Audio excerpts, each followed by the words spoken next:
అత్తాకోడళ్ల దృస్తుల గందరగోళం. వివాహ వేడుకలతో శారద ఇల్లు సందడిగా ఉంది.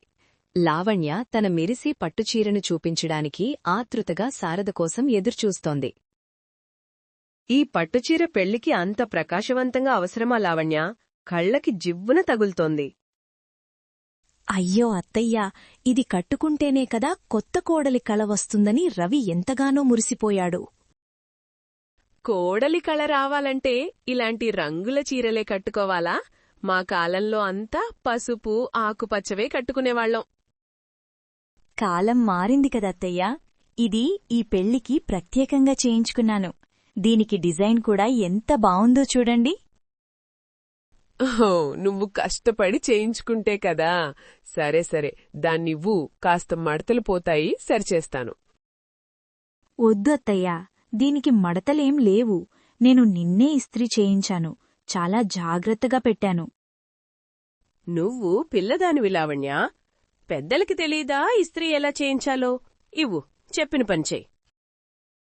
శారద లావణ్య చేతిలో నుండి బలవంతంగా చీరను లాక్కుంటుంది. చీర ఒక పక్క నేలకి రాపిడి అయినట్టుగా ఉంది. శారద చీరను సరిచేస్తున్నట్టు నటిస్తుండగా లావణ్య కళ్ళెదుటే ఆ చీరపై ఒక చిన్న మరక ఏర్పడుతుంది. అత్తయ్యా, అది ఏమిటి?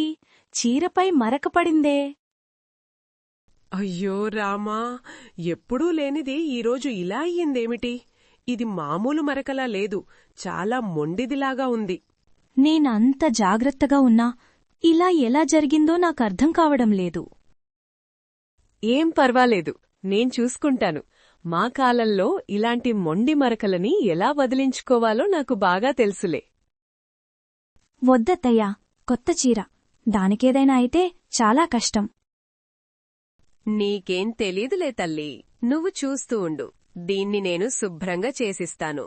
శారద వంటగదిలోకి పట్టుచీరతో హడావిడిగా ప్రవేశించి దాన్ని శుభ్రం చేయడానికి వింత ప్రయత్నాలు మొదలుపెట్టింది.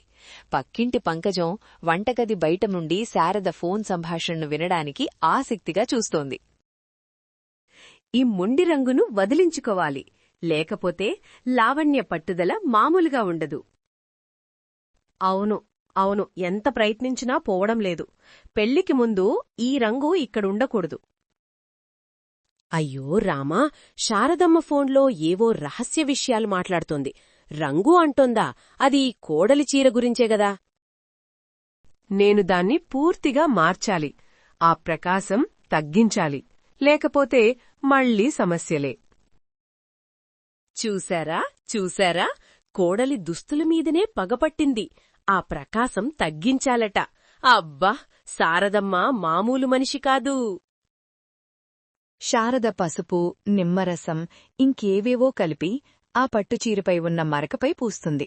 కాసేపటికి మరకపోవడం మాటటుంచి చీర రంగు మరింత పాడై అక్కడొక పెద్ద పసుపు మచ్చ ఏర్పడింది. అత్తయ్యా, చీరని ఏం చేశారు? మరక పోవడం అటుంచి రంగంతా పోయి మచ్చ ఇంకా పెద్దదైపోయింది. అయ్యో, ఇదేమిటి? నేను చెప్పాను కదా, ఇది మామూలు మరక కాదని. నా చిట్కా ఎప్పుడూ ఇలా ఫెయిల్ అవ్వలేదు. ఫెయిల్ అవ్వడమేంటత్తయ్యా? మీరు పూర్తిగా చీరనే పాడుచేశారు. ఇది మావయ్య ఫంక్షన్కి ఎలా కట్టుకోవాలి? ఏం పర్వాలేదులే, ఇంకోటి కట్టుకుందువుగాని. అదెలాగో చాలా ప్రకాశవంతంగా ఉంది, కళ్లకంత మంచిది కాదు. అత్తయ్యా, నాకోసమే కదా కొనుక్కున్నది. మీరిలా చేస్తారని నాకు ముందు తెలిస్తే మీ చేతికసలు ఇచ్చేదాన్నే కాదు.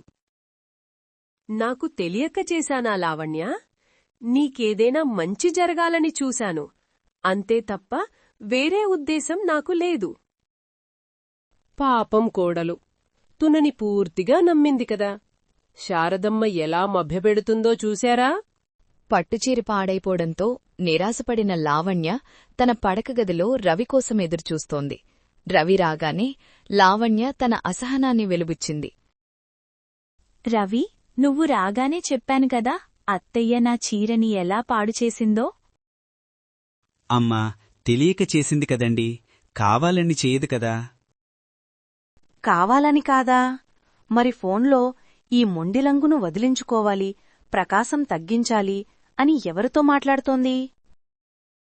అయ్యో, అమ్మ ఎవరితోనో ఏ విషయం గురించో మాట్లాడి ఉంటుంది. నువ్వు దాని గురించి ఎందుకు అంతగా ఆలోచిస్తున్నావు? ఆ రోజు ఆమె మాటలు, ఈరోజు చీరమరక అన్నీ చూస్తుంటే ఏదో ఉద్దేశం ఉన్నట్టే నాకనిపిస్తోంది రవి. అమ్మకు అలాంటి చెడ్డ ఉద్దేశాలేమీ ఉండవు. నువ్వు కొంచెం అర్థం చేసుకో లావణ్యా. అర్థం చేసుకోవాలా? నా పెళ్లి చీరను పాడుచేసి మళ్ళీ నన్నే అర్థం చేసుకోమంటావా? మరిప్పుడేం చేయమంటావు? మరో చీర కొందాంలే, ఏం పర్వాలేదు. కొత్తగా కొంటే సరిపోతుందా? అది నా కలల చీర. దాన్ని పాడుచేసి ఆమె కనీసం సారీ కూడా చెప్పలేదు. అమ్మ పెద్దది కదండీ, నువ్వు మరీ చిన్నపిల్లలా ఎందుకంతగా ఆలోచిస్తున్నావు? చిన్నపిల్లలా? సరే, మరి నా ప్రధాన పెళ్లి చీర సంగతేమిటి? దానికూడా అత్తయ్య చేతికిస్తే ఏం చేస్తుందో? వద్దు వద్దు, పెళ్లి చీర విషయంలో అమ్మను జోక్యం చేసుకోకుండా నేను చూసుకుంటాను. నువ్వు కంగారు పడకు. మీరు మాట ఇస్తున్నారు? మళ్ళీ ఆమె ఏదైనా చేస్తే నేను మౌనంగా ఊరుకోను.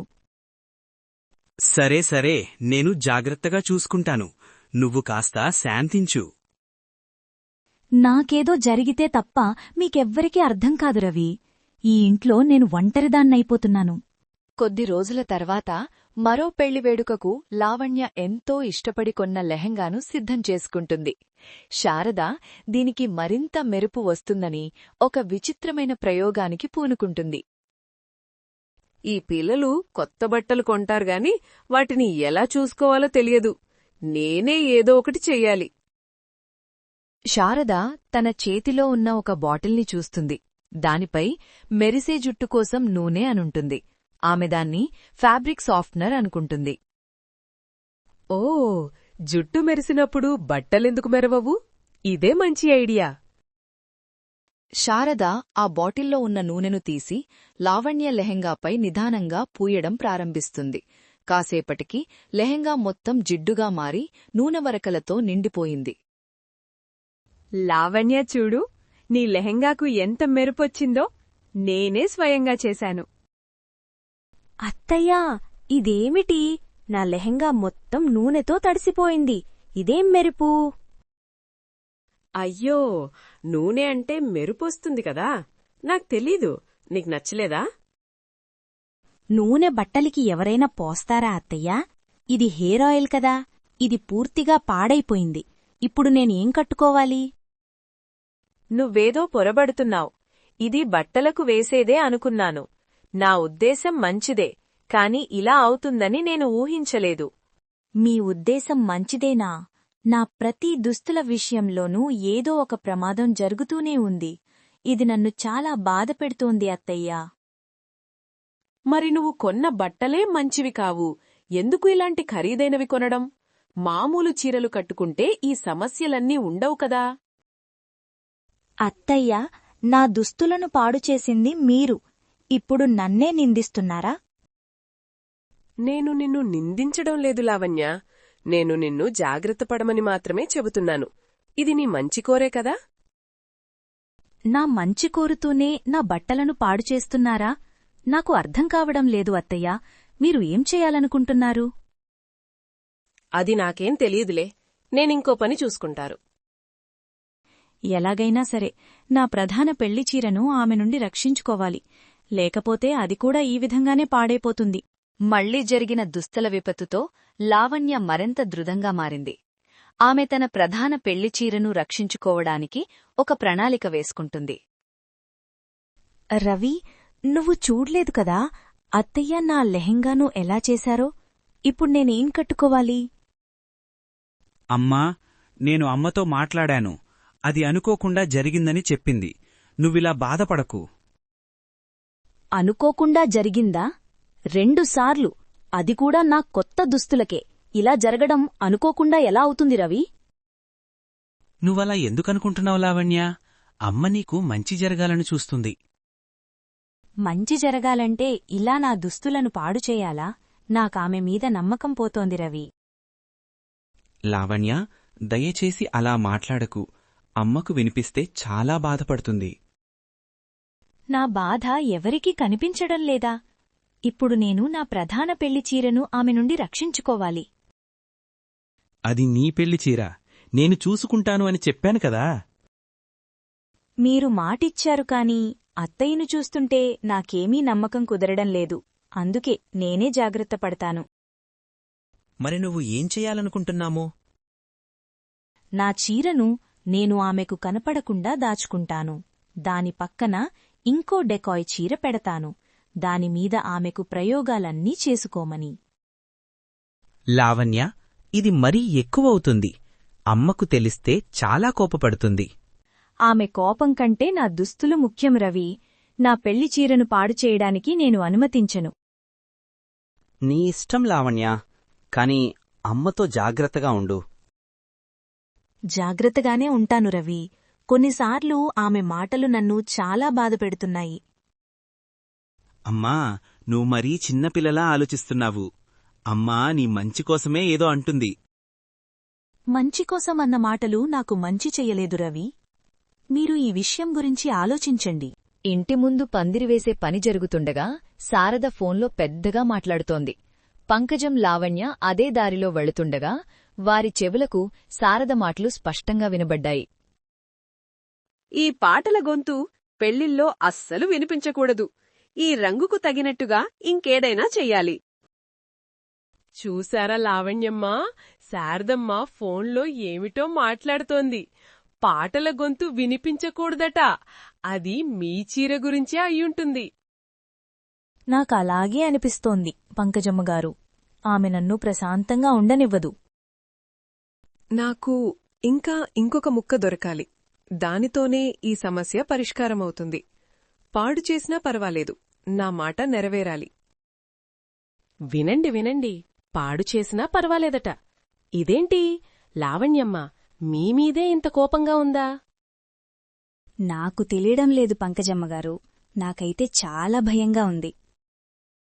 శారద ఇంట్లోకి వెళ్లి లావణ్య డెకాయ్ చీరను, లావణ్య పెళ్లిచీర కాదు, దాన్ని చూసి దానిపై దుమ్ము ఉందని అనుకుంటుంది. ఆమె చేతిలో ఉన్న ఒక కవర్ నుండి ఏదో తెల్లటి పొడిని తీసి దీంతో దుమ్ము పోతుందని చీరపై చల్లడం ప్రారంభిస్తుంది. అది పిండి.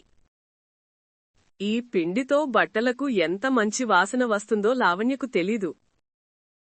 శారద ఆ డెకాయ్ చీరను పూర్తిగా పిండితో కప్పేస్తుంది.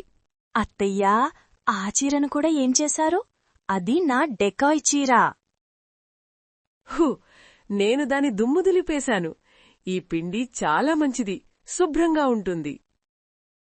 పిండితో శుభ్రం చేయడమేంటత్తయ్యా? మీరు నా ప్రతి బట్టను పాడు చేస్తున్నారు. నేను పాడు చేయలేదు. నువ్వు నా మాట వినవు కదా, అందుకే ఇలా జరుగుతుంది. పాపం, ఆ కోడలి ఏం చేయగలదు? అత్తగారు మరీ ఇంత వింతగా ఉంటారా? లావణ్య కోపం, అసహనం పతాక స్థాయికి చేరాయి. శారదను నేరుగా నిలదీయాలని నిర్ణయించుకుంటుంది. అయితే శారద తన తెలివితో లావణ్యను ఆటపట్టిస్తుంది. అత్తయ్యా, నా దుస్తుల విషయంలో మీరు చేసే ప్రయోగాలు ఇంకెన్నాళ్ళు? ప్రయోగమా? నేను నిన్ను మంచిగా చేసుకుంటున్నాను లావణ్య. కొత్త కోడలికి తెలియని విషయాలు పెద్దలు చెబితే వినాలి కదా. మంచిగా చూసుకోవడమంటే నా దుస్తుల్ను పాడుచేయడమా? మొదట పట్టుచీర, తర్వాత లెహెంగా, ఇప్పుడు డెకాయ్ చీర. దేన్ని వదలకుండా పాడు చేస్తున్నారు. నీ దుస్తులే నా మాట వినడం లేదు లావణ్య. నువ్వు కొనేవి మరీ ఖరీదైనవి. వాటిని జాగ్రత్తగా చూసుకోకపోతే ఇలాగే జరుగుతుంది. అత్తయ్యా, నేను చాలా జాగ్రత్తగా చూసుకుంటున్నాను. మీరు దగ్గరుంటేనే ఇలా జరుగుతోంది. ఓహో, అంటే నేనే నీ బట్టలను కావాలని పాడు చేస్తున్నానని అంటున్నావా? నువ్వెంత మాటన్నావ్ లావణ్య. ఈ రెండు పులుల మధ్య నేనెందుకిరుక్కున్నాను? ఏదో ఒకటి జరుగుతూనే ఉంటుంది. మీకు ఎలా అనిపిస్తే అలా అనుకోండత్తయ్యా. కాని నా దుస్తుల విషయంలో నేను చాలా బాధపడుతున్నాను. బాధపడకు, ఇంకోటి కొనుక్కో. డబ్బులు నీ దగ్గర లేవా? రవి సంపాదిస్తున్నాడు గదా. ఇది డబ్బుల విషయం కాదు అత్తయ్యా. నా ఆశలు, నా సంతోషం, వాటిని మీరు నాశనం చేస్తున్నారు. నేను నీ సంతోషాన్ని నాశనం చేయడమా? నేను నీ మంచి కోరే కదా ప్రతి పని చేస్తాను. నువ్వే సరిగ్గా అర్థం చేసుకోలేవు. శారదా, కొంచెం తగ్గించుకో. లావణ్య చెప్పేది విను. మీరు ఊరుకోండి. నేను నా కోడలికి సలహా ఇస్తున్నాను. మీరు మధ్యలో జోక్యం చేసుకోకండి. అత్తయ్య, ఇప్పుడు నా అసలు పెళ్లి చీరను చూద్దాం. దాన్ని కూడా ఏమైనా చేశారా? అయ్యో, నీ పెళ్లి చీర గురించి నాకు తెలియదు. నువ్వు దాచావు కదా, నేనెందుకు దాన్ని ముట్టుకుంటాను? ఆమె ముఖంలో నిజం కనిపించడం లేదు. ఏదో దాస్తోంది. లావణ్య శారద తన అసలు పెళ్లిచీరను ముట్టుకోకుండా ఒక తెలివైన ఎరవేయాలని నిర్ణయించుకుంది. ఆమె తన పెళ్లిచీర స్థానంలో ఒక పాటచీరను పెట్టి దాని పక్కన సరైన దుస్తుల సంరక్షణ ఉత్పత్తులను ఉంచుతుంది. శారద మాత్రం తనదైన మార్గంలో వింత ప్రయోగం చేస్తుంది. ఈసారి ఆమె తప్పు చేయకుండా చూస్తాను. ఈ పాత చీరను ఇక్కడ పెడతాను. దాని పక్కన ఈ ఫ్యాబ్రిక్ షైనర్ ఉంచుతాను. లావణ్య పాత చీరను శారదకు కనిపించే విధంగా ఉంచుతుంది. పక్కనే ఒక బట్టల పాలిష్ చేసే బాటిల్ను కూడా పెడుతుంది. అయ్యో, లావణ్య చీరలు ఎప్పుడూ ఇలాగే ఉంటాయి. ఈ పాత చీరను కూడా శుభ్రం చెయ్యాలి. శారద చీరను చూసి పక్కనే ఉన్న బాటిల్ని చూస్తుంది. అయితే అది బట్టల పాలిష్ బాటిల్ అని అర్థం చేసుకోకుండా దాన్ని మరింత మెరుగైన డిటర్జెంట్ అనుకుంటుంది. ఈ పిల్లలకు ఏం తెలుసు? నా దగ్గర ఒక అద్భుతమైన డిటర్జెంట్ ఉంది. దానితో ఈ చీర ఇంకా మెరుస్తుంది. శారద తను దాచిపెట్టిన ఒక బలమైన డిటర్జెంటును తీసి ఆ పాత చీరపై పోసి దాన్ని శుభ్రం చేయడం ప్రారంభిస్తుంది. చీర రంగు వెలిసిపోయి సన్నగా మారింది. లావణ్య, చూడు, నీ చీర ఎంత బాగుందో. నా కొత్త డిటర్జెంట్తో శుభ్రం చేశాను. అత్తయ్య, ఆ చీరను కూడా వదల్లేదా? అది డిటర్జెంట్ కాదు, అది బట్టలను పాలిష్ చేసేది. అయ్యో, నేను తప్పు చేశానా? నాకు తెలియదు. కాని చీర శుభ్రంగా ఉంది కదా? శుభ్రంగా ఉంది కాని రంగంతా పోయింది. నా ప్రతి ప్రయత్నం విఫలమవుతోంది. ఇది నా ప్రతివ్యూహం అత్తయ్యా. నీ ప్రతివ్యూహమా? అదెందుకు? నాకు తెలియదు. మీరు నా అసలు పెళ్లి చీరను పాడు చేయటానికి వేసిన ఎర. కాని దాన్ని కూడా మీరు వదల్లేదు. నువ్వు నన్ను మోసం చెయ్యాలనుకున్నావా? ఎంత ధైర్యం నీకు! మోసం కాదత్తయ్యా, ఆత్మరక్షణ. మీరు నా మాట వినరు కదా. నీ మంచి కోసమే కదా అన్ని పనులు చేస్తున్నాను. నువ్వు నన్నిలా అపార్థం చేసుకుంటావా? వివాహ వేడుకకు కేవలం కొన్ని గంటలు మాత్రమే మిగిలి ఉన్నాయి. లావణ్య తన అసలు పెళ్లిచీరను ధరించడానికి సిద్ధంగా ఉంది. శారద మాత్రం ఇది మరింత సంప్రదాయబద్ధంగా ఉండాలి అని చివరి ప్రయత్నంగా ఒక విచిత్రమైన గ్రామ పద్ధతిని ఆశ్రయిస్తుంది. లావణ్య ఈ చీర కట్టుకుంటే అందరూ మోడర్న్ అంటారు. దీనికి మా ఆచారం ప్రకారం ఒక ప్రత్యేకమైన శుభ్రత చెయ్యాలి. శారద చేతిలో కొన్ని వింత ఆకులు, మట్టిపొడి ఉన్నాయి. వాటిని కలిపి ఒక పేస్ట్ తయారుచేస్తోంది. ఈ ప్రత్యేకమైన మూలికలతో తయారుచేసిన పేస్ట్ చీర రంగును మరింత అందంగా చేస్తుంది. లావణ్యకు తెలియదు కదా? శారద, లావణ్య ప్రధాన పెళ్లిచీరపై ఆ పేస్ట్ను పూయడం ప్రారంభిస్తుంది. అదే సమయంలో ఆమె ఫోన్ మోగుతుంది. ఆమె ఆతురతగా మాట్లాడుతుంది. ఈ చివరి ముక్కను పూర్తి చేస్తే పనైపోతుంది. దీన్ని తొలగించాలి. ఎవరూ చూడకముందే దీన్ని పూర్తి చెయ్యాలి. అయ్యో దేవుడా, మళ్ళీ అదే మాట. చివరి ముక్క అంటోంది. అది కోడలి పెళ్లిచీర గురించే కదా? అత్తయ్యా, మీరేం చేస్తున్నారు? అది నా పెళ్లి చీర. లావణ్య లోపలికి వచ్చి చీరపై ఆ మట్టి పేస్టును చూసి షాకుకు గురవుతుంది. రంగు మారి చీర పాడైపోయింది. నా పెళ్లి చీరను కూడా వదల్లేదా? ఇప్పుడు నేనేం కట్టుకోవాలి? నాకు అతి ముఖ్యమైన చీరను నాశనం చేశారు. అయ్యో, నేను మంచి కోసం చేశాను. ఈ మూలికలు చాలా మంచివి. రంగు మరింత మెరుస్తుందని అనుకున్నాను. అమ్మా, నువ్వేం చేశావు? నేను లావణ్యను పెళ్లిచీర విషయంలో జాగ్రత్తగా ఉండమని చెప్పాను కదా. నువ్వు ఊరుకో రవి, నేను మంచి కోసమే చేశాను. ఈ పిల్లలు మన మాట వినరు కదా. అయ్యో రవిబాబూ, శారదమ్మ ఫోన్లో అదే కదా మాట్లాడింది, ఈ చివరి ముక్కను తొలగించాలి అని. ఇప్పుడు చూశారా? అమ్మా, ఇది నిజమా? నువ్వు కావాలని చేశావా?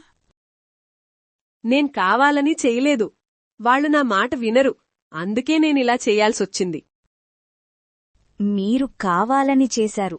నా జీవితంలో ఈ రోజు ఇలా అవుతుందని నేను అనుకోలేదు. శారదా, ఇది చాలా ఎక్కువ. నువ్వేం చేస్తున్నావో నీకర్థమవుతుందా? మీరు కూడానా? నేను నా కుటుంబం కోసమే కదా అన్ని పనులు చేస్తున్నాను. నేను ఎవరికీ మంచి చేయలేనా? ఇంతకంటే ఘోరం ఏముంటుంది? నా దుస్తులన్నింటినీ పాడు చేసింది. ఇప్పుడు నిస్సిగ్గుగా అబద్ధాలు చెబుతోంది. పెళ్లిచీర పూర్తిగా పాడైపోవడంతో లావణ్య నిస్సహాయంగా తన పడకగదికి పరుగుతీస్తుంది. శారద ఆమెను అనుసరించగా రవి కూడా కోపంగా వెనకాలే వెళ్తాడు. వారి మధ్య తీవ్రమైన భావోద్వేగ ఘర్షణ జరుగుతుంది. చాలత్తయ్యా, ఇంక చాలు. నా పెళ్లి చీరను కూడా నాశనం చేశారు. నా జీవితంలో మీకు నాశనం చేయడానికే వచ్చారా?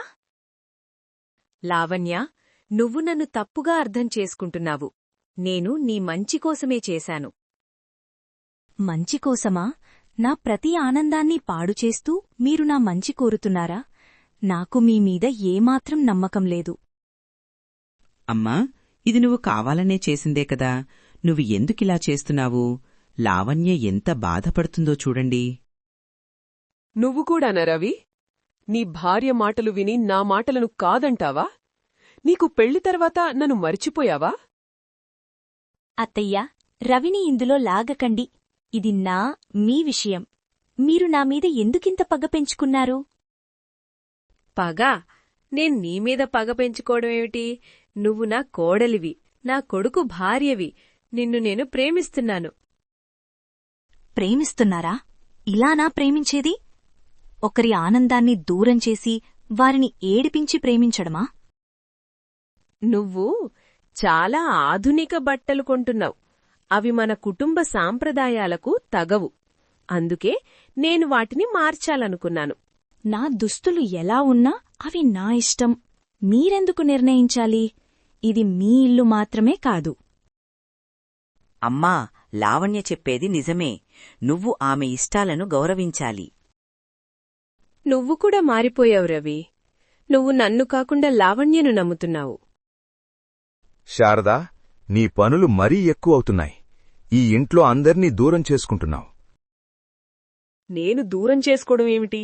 వాళ్లే నన్ను అర్థం చేసుకోలేకపోతున్నారు. నేనిక్కడ ఉండలేను. ఈరోజు ఇంట్లో పెళ్లి, కాని నా చీర లేదు. నా పట్ల మీ వైఖరి మారదు. శారద మాటలు విని ఇంటిని విడిచి వెళ్లడానికి సిద్ధమవుతున్న లావణ్యను అప్పారావు ఆపి ఆమెకు శారద నిజమైన ఉద్దేశాలను సున్నితంగా వివరిస్తాడు. లావణ్య, ఆగమ్మా, నువ్వు మరీ తొందరపడుతున్నావు. నీ అత్తయ్య గురించి నీకు కొన్ని విషయాలు చెప్పాలి. వద్దు మావయ్య, ఆమె నన్ను ద్వేషిస్తోంది. నాకు ఆమెను అర్థం చేసుకోవడం చాలా కష్టంగా ఉంది. ద్వేషం కాదమ్మా, అది ఆమె పద్ధతి. నీ అత్తయ్యకు చిన్నప్పట్నుంచి దుస్తుల విషయంలో చాలా అభద్రతాభావం ఉండేది. అభద్రతాభావనా? అవునమ్మా, ఆమెకు చిన్నప్పుడు కొన్ని మంచి బట్టలుండేవి కావు.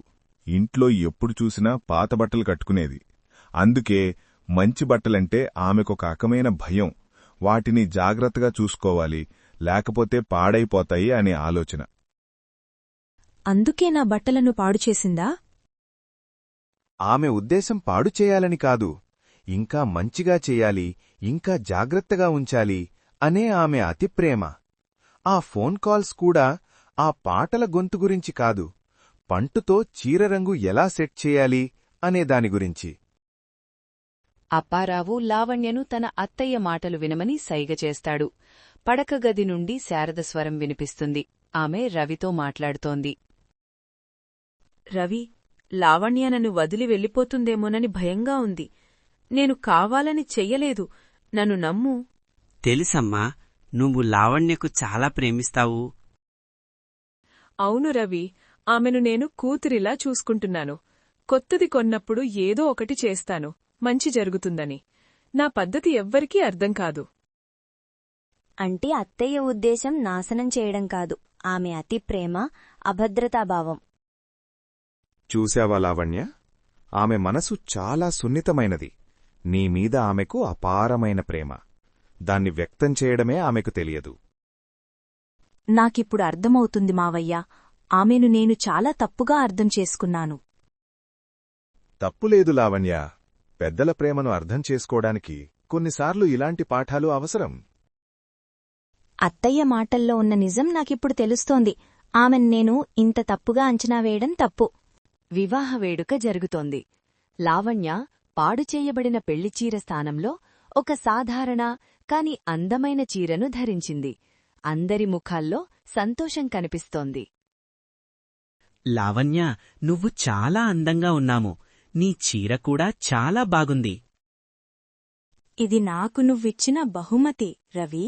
దీనికి ఎలాంటి మరకలు లేవు. అందుకే చాలా బాగుంది. శారద లావణ్య దగ్గరకు వచ్చి ఆశీర్వచనమివ్వడానికి ప్రయత్నిస్తుంది. ఆమె చేతిలో ఉన్న పసుపు కుంకుమలలోంచి కొద్దిగా పసుపు లావణ్య చేతికి అంటుకుంటుంది. అయ్యో, మళ్ళీ మరక పడిందేమో. నేను మంచి కోసం చేశాను. పర్వాలేదత్తయ్యా, ఇది మరక కాదు, మీ ఆశీర్వచనం. లావణ్య నవ్వి ప్రేమగా శారదం చూసి కళ్ళెగిరేస్తుంది. శారద మొహంలో ఆశ్చర్యం, ఆ తర్వాత ఒక మౌనమైన ఆనందం కనిపిస్తోంది. ఆమె లావణ్యను కౌగిలించుకోడానికి ప్రయత్నిస్తుంది, కాని తన అలవాటు ప్రకారం కొద్దిగా గందరగోళానికి గురవుతుంది. అవును, నా ఆశీర్వచనం నీకు ఎప్పుడూ ఉంటుంది. చూశారా, లావణ్యమ్మ అత్తగారిని ఎలా అర్థం చేసుకుందో. మళ్ళీ మరక పెట్టినా కూడా నవ్వింది. శారదా, నువ్వు మళ్ళీ నీ పాత అలవాట్లను వదులుపోలేదు కదా? నేను మారుతున్నాను, కాని ఈ పసుపు కుంకుమలు కొంచెం అంటాయి కదా. లావణ్య, నువ్వు నిజంగా చాలా గొప్పదానివి. అమ్మను అర్థం చేసుకున్నావు. అత్తయ్య ప్రేమను అర్థం చేసుకోవడానికి కాస్త సమయం పట్టింది రవి, కాని ఇప్పుడు నాకు అర్థమైంది. నేను గెలిచానని అనుకున్నాను, కాని నేను అర్థం చేసుకోబడటమే అసలు గెలుపు అని ఇప్పుడు అర్థమైంది. శారద లావణ్య నుదిటిపై ముద్దు పెట్టి ఆశీర్వదిస్తుంది. ఇద్దరి మధ్య ఒక మౌనమైన అవగాహన ప్రేమకు చిహ్నంగా నిలిచింది. పెళ్లివేడుక ఆనందంగా కొనసాగుతుంది. శారదకు తన చేష్టల ప్రభావం గురించి ఒక చిన్న పాఠం లభించినట్టుగా కనిపిస్తుంది. కాని ఆమె అలవాట్లు పూర్తిగా మారడానికి ఇంకా సమయం పడుతుంది.